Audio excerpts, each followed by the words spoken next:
ఈ వీడియోలో మనం విద్యుత్ బలాలు ఎలక్ట్రిక్ ఫోర్సెస్ గురించి తెలుసుకుందాం. మీరెప్పుడైనా కబోర్డ్ నుండి ఒక షర్ట్ తీసినప్పుడు దానికి ఒక సాక్స్ అతుక్కుపోయి ఉండడం గమనించారా? ఒకవేళ గమనించి ఉంటే ఆ సాక్స్‌ని తీసిన తర్వాత కూడా అది షర్ట్‌కి తాకకుండా ఉన్నప్పటికీ ఆకర్షితం అవుతున్నట్లు చూసి ఉండవచ్చు. అక్కడేం జరుగుతుంది? అసలు విషయం ఏమిటంటే షర్ట్ మరియు సాక్స్‌కి మధ్య ఒక విద్యుత్ బలం అనేది ఉంటుంది. విద్యుత్ బలాలు స్పర్శ లేకుండా పనిచేసే బలాలు అంటే నాన్ కాంటాక్ట్ ఫోర్సెస్. వస్తువులు ఒకదానిని ఒకటి తాకకపోయినా అవి ప్రభావితం చేయగలవు.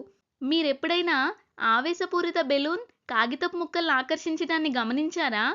లేదా మీ జుట్టు బెలూన్‌కి అతుక్కుపోవడం చూసారా?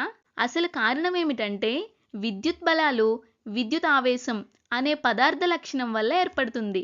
పదార్థం అనేది చాలా చిన్న కణాలతో తయారవుతుంది. ఆ కణాలకు ధనాత్మకం, పాజిటివ్, రుణాత్మకం, నెగెటివ్ లేదా తటస్థం, న్యూట్రల్ ఛార్జ్ అనేది ఉంటుంది. తటస్థం అంటే మొత్తం మీద ధనాత్మక మరియు రుణాత్మక ఛార్జీలు సమంగా ఉండడం. విద్యుత్ ఛార్జ్ అనేది 0 అయితే అది ధనాత్మకమో రుణాత్మకమో కాదు. ఈ అన్ని ఛార్జీలను కలిపితే చాలా వస్తువులు మొత్తం మీద తటస్థంగా ఉంటాయి. లేని పక్షంలో మనమంతా ఆ సాక్స్‌లా ఎన్నో వస్తువులకు ఆకర్షితమవుతూ ఉండేవాళ్ళం. అయితే ఒక వస్తువు యొక్క ఆవేశం అనేది మారవచ్చు. కాబట్టి కబోర్డ్‌లో ఉన్నప్పుడు అక్కడ ఉన్న వేడి వల్ల షర్ట్‌లోని కొన్ని రుణాత్మక ఛార్జీలు సాక్స్‌కు మారాయి. ఇప్పుడు మీరు వాటిని వేరు చేయాలని ప్రయత్నిస్తే ఆ రెండు విద్యుత్ ఛార్జ్ పొందినవిగా మారి వాటి మధ్య ఒక విద్యుత్ బలం అనేది ఏర్పడుతుంది.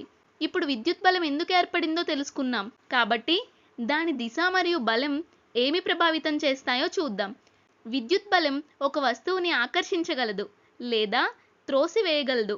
కానీ విద్యుత్ బలం ఆకర్షణాత్మకమా లేక వికర్షణాత్మకమా అనేది ఎలా తెలుసుకోవాలి? సాధారణంగా చెప్పే మాట ఏమిటంటే విరుద్ధమైనవి ఒకదానిని ఒకటి ఆకర్షిస్తాయి. అంటే రుణాత్మక విద్యుత్ ఛార్జ్ ఉన్న ఒక వస్తువు ధనాత్మక ఛార్జ్ ఉన్న వస్తువునకు ఆకర్షితమవుతుంది. ఒకవేళ రెండు వస్తువులు కూడా రుణాత్మక ఛార్జ్ కలిగి ఉంటే ఆ రెండు వస్తువులు వికర్షణ బలాన్ని అనుభవించి ఒకదానికొకటి తోసుకుంటాయి. అందువల్ల సాక్స్ మరియు షర్ట్ ఒకదానికొకటి ఆకర్షితమవ్వాలి అంటే వాటికి విరుద్ధమైన ఛార్జీలు అనేవి ఉండాలి. ఎందుకంటే అవి ఆకర్షణాత్మక విద్యుత్ బలాన్ని అనుభవిస్తున్నాయి. అయితే ఆ విద్యుత్ బలం ఎంత బలంగా ఉంటుంది? అంటే బలం యొక్క తీవ్రత అనేది ఎంత ఉంటుంది? ఆ బలం కొన్ని అంశాలపై ఆధారపడి ఉంటుంది. మొదటిగా ప్రతి వస్తువు యొక్క ఛార్జ్ పరిమాణం బలానికి అనుపాతంగా ఉంటుంది. ఛార్జ్ అనేది ఎంత ఎక్కువగా ఉంటే విద్యుత్ బలం అంత ఎక్కువగా ఉంటుంది. అంటే విద్యుత్ ఆవేశం పెరిగే కొద్దీ విద్యుత్ బలం కూడా పెరుగుతుంది. మరొక అంశం ఏమిటంటే ఆ వస్తువులు ఒకదానికొకటి ఎంత దూరంగా ఉన్నాయి అన్నది. దూరం పెరిగే కొద్దీ విద్యుత్ బలం అనేది తగ్గిపోతుంది. అంటే దూరం ఎక్కువైతే బలం అనేది తక్కువగా ఉంటుంది. మీరు సాక్స్‌ని షర్ట్ నుండి దూరంగా కదిలిస్తే చివరికి వాటి మధ్య ఉన్న ఆకర్షణ చాలా బలహీనంగా మారి మనం గమనించలేము.